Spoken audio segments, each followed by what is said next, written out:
Hello again. I want to talk about the beauty of this administration. I'm guessing that a press conference, Mr. Obama, the idiot in chief, said, "We do not have a strategy yet to deal with ISIS." Really? You don't need a strategy when you're dealing with animals. You kill them. You come down upon them like the wrath of God. It's very simple strategy. You just completely obliterate them. You don't think about it. You let the military do their job. Unfortunately, we got this concept in the 21st century that somehow we can make war clean and pretty. It doesn't have to be ugly anymore like it was in World War One and World War Two, where there are so many casualties. That is a very dangerous concept. And let me explain to you why. I believe it was in the Civil War or after the Civil War. A general once said that war is not supposed to be sanitized. It's not supposed to be civil. Because if it is, then there's nothing to stop you from doing it on a regular basis. It's supposed to be ugly. It's supposed to be bloody. Because then you use it as it should be used, as a final option. It's not your first option. Using military force should not be the first option of a good people. Now, is ISIS even our concern? Actually, it is, but not for the same reason that the liberals are all up in arms. Not because of Mr. Foley. I know a lot of people are pissed off because an American citizen was beheaded. Well, sorry, I don't care. I mean, I do care, but I don't care.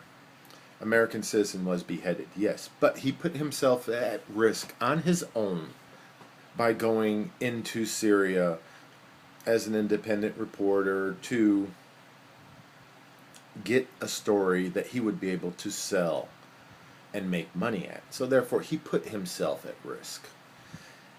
And it's not the responsibility of the US government to bail out or get revenge for every person that puts their ass at risk. Much like the famous movie, oh God, I would have to say that, and then it slips my mind. About, it's from the 70s. The kid that tried to smuggle heroin out of Turkey, and then he got caught at the airport. Much like that. Oh yes, the American embassy can get involved, try to help them out, try to bail them out. Not necessarily monetarily, but still apply pressure to the government for that person to be freed. But we're not dealing with a government here. We're dealing with a group of terrorists. We're dealing with fanatics.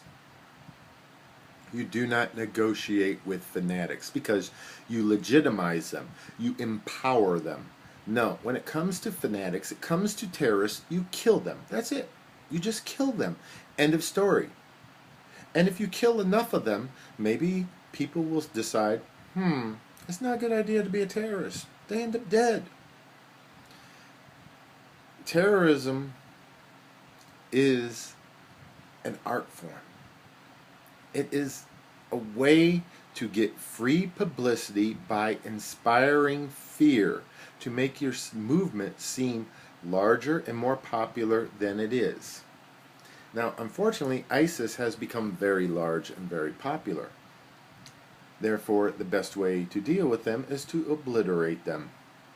Now, we shouldn't obliterate them alone because, to be perfectly honest, that's too much damn work. We don't have that much of we don't have that big of a horse in this race. Therefore, we should work with, are you ready for this? Because I've said it in previous videos, Russia. we should work with Russia. We really need to turn around and just accept the fact that the Russians are our natural allies in this war against radical Islam, or at least Putin is. Because Putin sees the threat of radical Islam. In fact, most Russians do, because they fought in Chechnya for 10 years. They are still dealing with radical Islamist BS in Chechnya. And Putin is fighting a proxy war in Syria, supporting Assad, because he would rather fight ISIS, Al-Qaeda, and radical Islam in Syria than in the borders of Russia. Who can blame him? I would rather turn around and fight a proxy war in the Middle East against radical Islam than have it spill over into the U.S. And this is just another reason to support and defend our borders. This is a reason why we need to control our borders. We need to decide as a people, as a country, who has the privilege, not right, privilege to come into our country. It is not a right to come to the USA. It is a privilege. U.S. citizenship is only a right if you are born to it. And I don't even care about right of soil anymore. That needs to be changed. This is the 21st century. We need to switch to right of blood. You are a U.S. citizen by blood when your parents were U.S. citizens. Period. I hope that isn't going through. If it is, my apologies. I'm getting text messages. But what Obama really means when he says we don't have a strategy yet is he doesn't like any of the ideas that are coming from the Pentagon because they don't fit in with his academia and the whole administration's academia concept of the world. They don't see the world as there are good people and there are people that need to be killed. They don't see that. They see everyone as people that can be talked to, negotiated with, can be brought into the bright light of liberalism and accept the government with open arms. Right there, Obama. Right there. Right there, Obama. Right there to all you liberals, too. There are people on this planet that the only good that they will do will be rotting in the ground. That's it. If they're not burnt to a crisp. And I don't care what you liberals say. I don't care what you lefties say. I don't care what you anarchists, communists, socialists, and all you other progressives, all you scumbags. I don't care what you say. These are a group of people that number anywhere from 120 million to 360 million. 1.2 billion Muslims on the planet. And it's estimated that 10 to 30% are radical or have the potential to be radicalized. Think about those numbers. 120 to 360 million people. The only way you can deal with those people is to come down upon them like the wrath of God. That's it. We have the power. We have the ability to do it. We need to support Assad. We need to support Putin. We need to be allied with Putin. We need to support Israel unconditionally. Period. End of story. We need to turn around and go ahead and deal with protests from the left, whether they are Islamic or just academic idiots with the National Guard. Kent State style. I don't have any pity for these fools. And we need to turn around and let Europe know you're going to have to deal with your own people. We're not going to defend you if you're not going to take care of yourselves. And we need to support the military government in Egypt. We need to turn around and go ahead and look at life as dealing with this in the interests of the United States. Not in the interests of corporate America. Not in the interest of the people of each country. Not in the interest of the Islamic faith. We need to just worry about the interests of the United States of America. That is a very simple strategy for the State Department, but it eludes the liberal because they think in the concept of the United Nations. They think in concept of the UN. They think that the 180 nations, 80 some nations, can get along just fine and dandy despite, I don't even want to think about how many different languages we have on this planet. And yet we can all just get along and be one happy human family. That makes you liberals delusional. We have been killing each other for thousands upon thousands of years. Ever since the first city-states were formed, we have been going to war and killing each other. The best way to prevent unnecessary bloodshed is to let these peons, and I repeat, peons, know that you mess with the biggest son of a bitch on the block, you are going to be destroyed. It's because we have this useless coward in the White House with little itty bitty chiquita cojones, little itty bitty tiny little things that everyone thinks that they can fuck with us. Everyone thinks they can. Be it the president of Mexico, be it these jackasses in ISIS, or even Putin. Everyone thinks that they can just go ahead and poke at the U.S. because there's a ballless bitch in the Oval Office.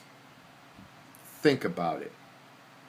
We need somebody with major cojones, big, huge, el grande cojones, in the White House. I say General James Mattis. He's got the nickname Mad Dog Mattis, and he's also the most gung-ho Marine since Chesty Puller. You put his ass in the White House, and I guarantee you, we won't have to go to war, because Mattis will just have to turn around and tell him, I would prefer if you would do the right thing, so I don't have to introduce you to 100,000 friends of mine called the United States Marine Corps. Come on, people. Really? You don't understand this logic? What is so difficult about it? It's called negotiating from strength. If the enemy knows that you will risk all to destroy them, they won't necessarily want to start a fight with you. You don't have to be a bully. That's more lies from the left. The U.S. is not a bully because the three major wars, well, four if you count the Revolutionary War, but that was the guerrilla war. War of 1812 was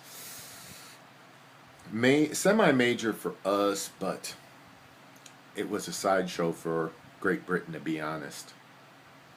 So the three major wars, and the reason why I say major is the amount of bloodshed that was attached to them, that the U.S. was involved in, was the Civil War, which was to...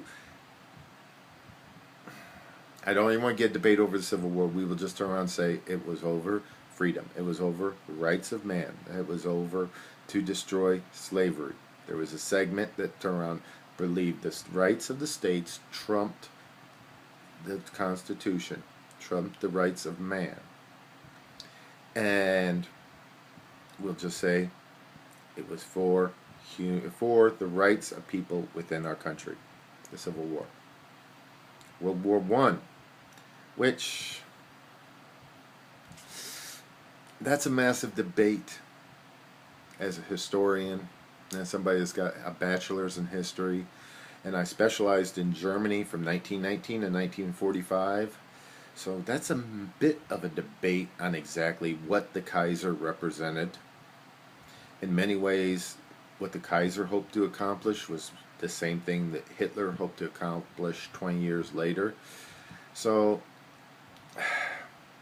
but still, no matter what you think, no matter but the argument you use, whether or not we were justified, whether or not we should have gotten involved in it, it was still a major conflict that would have eventually dragged us in at some point in time on either side.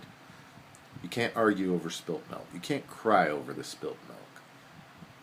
And of course, World War II, which I don't think, very few people will say that it was not a good war. Sorry, that just doesn't make any sense, a good war. But the battle, the fight was righteous. That sounds much better. The fight was righteous. And they proved, the Nazis and the fascists, they proved it was righteous by their activities. Mussolini was useless and weak, but Hitler and the Nazis were pure animals, and the fascist Tojo and the other fascists in Japan, they were pure animals. And it was a righteous fight against some of the most inhumane activities that have taken place in the last 200-300 years. And many of those same activities still take place today on a much smaller scale. What the threat is the sleeping giant of the United States, the last remaining superpower. As long as we remain silent, as long as we appear weak, and the leftist, the liberal agenda does weaken us with time, as long as we continue down this path, we are heading towards a path of major warfare, major bloodshed. Because eventually it will reach a point where they will become more disciplined, meaning ISIS or any threat to the United States. They will become more disciplined, they will become more advanced, they will become more capable, they will become a greater threat to us. And it will not end up like it did with the USSR, where you have mutual assured destruction and nothing happens because both sides fight their proxy wars through smaller governments around the world. No, you are dealing with a group of fanatics that believe if they die, they get 72 virgins. If they die in jihad. You are dealing with a people that want to fight a religious war, believe that the entire world should either convert or be killed, that there is no middle ground. You cannot negotiate with a people that do not believe that there is no middle ground. They have to be dragged into the 21st century, either kicking and screaming or just their corpses dragged in. So my strategy would be to kill them, to develop alliances with various countries in the area, to continue to support alliances of various countries in the area, and to seek the best opportunity to destroy them with the least amount of casualties on our side. And another reason why I believe in total war. I'm not a neocon. I will go to war for U.S. interest, but I'm not a neocon. I don't believe we can change the world. The world has to want to change themselves. But when we go to war, we need to go all out. Period. No half-ass techniques. No half-ass battles. If the enemy is hiding in a mosque, you destroy the mosque. If the enemy is hiding behind women and children, you just empty your magazine into them. Innocents die in war. There is collateral damage in war. Period. Because I don't care how many innocent civilians overseas die. Innocent civilians overseas are being killed now. They are becoming victims of genocide. But I don't care about how many civilians die in a foreign land. I only care, and my only concern is about our soldiers. Those people that volunteered to put their lives on the line for our flag, our freedom, our Constitution, for us, for all of us. And it is our duty to them to support them completely, 100%, no questions asked. Now, if they end up committing a war crime that we agree is a war crime, not if some foreign country says that our people have committed a war crime, if they have done something that we consider heinous and horrible, then they will face the military justice of the branch that they are in. Period. But we stand in judgment of our people, and we defend our people, and we protect our soldiers. I'm done. I'm done. I don't even have to hear his press conference to know the stupidity that comes from this administration. So I want all of you to think about that and realize what a group of idiots we have in this administration with no concept of reality because they're living in the illusion, the ivory towers of academia. They don't know what the real world is like, which is why we get all this garbage and all this brainwashing from these idiots, because they do not accept reality. They don't accept human nature. Well, much love to all of you on the right and to all of you on the left. Much hate.